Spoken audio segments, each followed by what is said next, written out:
வணக்கம். என் பேர் பிரபாலினி பிரபாகரன். நான் ஒரு ஈழத்து தமிழ் மகள். இப்பொழுது கலிஃபோர்னியாவில் வாழ்ந்து வருகின்றேன். இலங்கையின் முதல் தமிழ் பெண் இசையமைப்பாளர் என்ற கௌரவம் எனக்கு 95ஆம் ஆண்டு கிடைத்தது. பல பாடல்களை நான் செய்திருந்தாலும் ஆல்பம் என்ற ஃபார்மேட்டில் நான் வெளியிடலை. அந்த ஆல்பம் தான் இன்றைக்கி இங்கே குயின் கோப்ரா என்ற ஆல்பத்தை லான்ச் பண்ணுறேன். இது வீடியோ, ஆடியோ, விஷுவல் எல்லாம் இங்கே லான்ச் பண்ணுற ஒரு நாள்.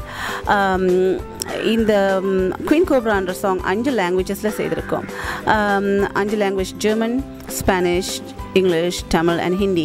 இதில் ஹாலிவுட் ஆர்டிஸ்ட் எல்லாம் சேர்ந்து வேலை பார்த்துருக்காங்க. ஃபுல் அண்ட் ஃபுல் நாங்கள் இதை ஷூட் பண்ணதும் ஹாலிவுட்டில் தான். மிச்ச பாடல்களில் ஒரு பாடல் என்னுடன் இணைந்து கிருஷ் பாடியிருக்காங்க, ஒரு பாடலை அந்தோனிதாஸ் பாடியிருக்காங்க, மற்ற பாடலை ஈழத்தமிழ் சிம்மன் நம்பி பரமேஷ் அவர்கள் பாடியிருக்காங்க. இந்த பாடல்களை பலதை எல்லாத்துக்கும் இசையமைத்தது நான் தான். இயற்றியது எனது நண்பர்களும் எம்பி பரமேஷ், மீரா, ஷெசோ அவங்க. ஸோ நிச்சயமாக உங்களுக்கெல்லாம் இந்த பாடல் பிடிச்சிருக்குன்ற நம்பிக்கையில் உங்கள் ஆதரவை என்றும் எதிர்பார்க்கும் பிரபாலினி. நன்றி, வணக்கம்.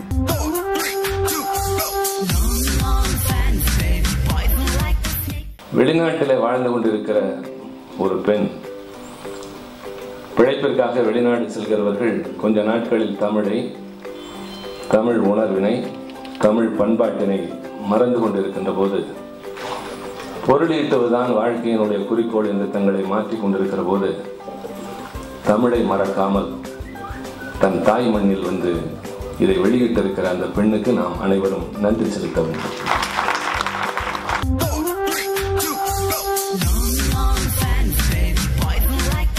கொஞ்ச நாட்கள், ஒரு மாதம், ஒரு 40 நாள் இருக்கும்னு நினைக்கிறேன். 40 நாளைக்கு முன்னால் ஃபோன் பண்ணாங்க அமெரிக்காவிலேருந்து. நான் அமெரிக்காவிலேருந்து கதைக்கிறேன்னாங்க. சொல்லுங்கம்மான்னா, இந்த மாதிரி ஒரு ஆல்பம் ஒன்று பண்ணுறோம், அதுக்கு நீங்கள் சென்னையில் ரிலீஸ் பண்ணணும் பார்க்குறேன்னு நீங்கள் வரணும் அப்படின்னாங்க. அது தேவையில் நான் ஃப்ரீயாக இருந்தால் வரமான்னு சொல்லிட்டு அவ்வளோதான். ஒரு 2 நாள் 3 நாள் பேசியிருப்போம்னு நினைக்கிறேன். அதுக்கப்புறம் அவர்கள் அழைப்பை நினைவுபடுத்தி கொண்ட காரணத்தால் இன்றைக்கு வந்து சென்னைக்கு வந்து அழைத்ததனால் இந்த நிகழ்ச்சிக்கு வந்திருக்கிறேன். எப்போதுமே புதியவர்களுக்கு ஊக்கம் கொடுக்க வேண்டும். ஏன்னா புதியவர்கள் வருவது ரொம்ப நல்ல அவங்க எப்படி சிந்தனையில் வந்திருக்காங்கன்னு இங்கே வந்து பார்த்ததுக்கப்புறம் தான் தெரியும். அங்கே இருக்கும்போது இவங்க என்ன பண்ண போகிறாங்களோ, ஏதோ ஆல்பம்ன்றாங்க, ஏதோ ஸ்பெஷல் எஃபெக்ட்ஸ்ன்றாங்க அப்படிங்கிற மாதிரி நினச்சிட்டு உட்கார்ந்தோம். இந்த குழு அருமைக்குரிய பிரபாலினி அவர்கள் ரொம்ப இன்னும் மேலே மேலே வருவதற்கு எங்களை போன்றவர்களின் உதவி என்ன தேவையோ அது வந்து நாங்கள் செய்து கொடுக்க தயாராக இருக்கோம். காரணம் என்னவென்றால், அண்ணன் புலமைப்பித்தன் பாட்டு எழுதலாம், நானும் அதில் கொஞ்சம் ஏதாவது கொஞ்சம் எழுதலாம், இன்னொரு பாட்டு. அதே மாதிரி ஸ்ரீகாந்த் தேவ் அவர்கள் இருக்கிறார், அவர் மியூசிக் பண்ணலாம், ஒரு 4 பாட்டு மியூசிக் பண்ணி கொடுக்கலாம். இந்த மாதிரி பல விஷயங்கள் இருக்கு.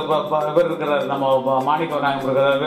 இத்தனை பேர் ஏன் கூட்டுறீங்க? விழாவுக்கு மட்டும் கூட்டுறீங்களா? ஒரு சம்பாதிக்கிறதுக்கு அமெரிக்காவுக்கு ஒரு டிக்கெட் கொடுத்து அங்கே வந்து ஆல்பம் மிக்ஸ் பண்ணலாம், ஒரு 2 நாள் கம்போஸ் செய்வாங்க, எல்லாத்தையும் நான் பார்த்துக்கிறேன்னு சொன்னால் நாங்கள் என்ன வரமாட்டேன்னா சொல்கிறோம்.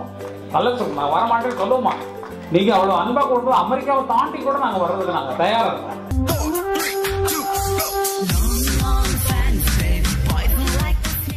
முதலாக ஒரு பெண் இசையமைப்பாளர், ஈழத்து இசையமைப்பாளர் இசையமைத்து அந்த இசைத்தட்டை இங்கே வெளியிட முயற்சி செய்து அதில் வெற்றி கண்டிருக்கின்றார்.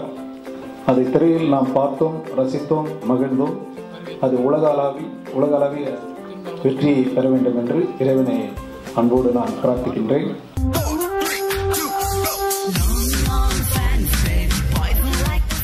உலகெங்கிலும் நமது இசையை பரப்புவதற்கு எல்லா வழிகளிலும் அவர்கள் இன்று வரை உதவியாக இருந்திருக்கிறார்கள். அந்த வகையிலே பிரபாலினியின் இந்த முயற்சி அவரது தன்னம்பிக்கையையும் விடாமுயற்சியையும் கடினமான இந்த உழைப்பையும் அந்த வீடியோ பாடல்களிலே காண முடிந்தது. மென்மேலும் இதுபோல பல வெற்றிகளை அவர் நிச்சயம் பெறுவார். அதற்கு உறுதுணையாக தமிழ் மக்கள் இருப்பார்கள் உலகெங்கிலும் என்ற அச்சமில்லை, எந்த விதமான சந்தேகமும் இல்லை.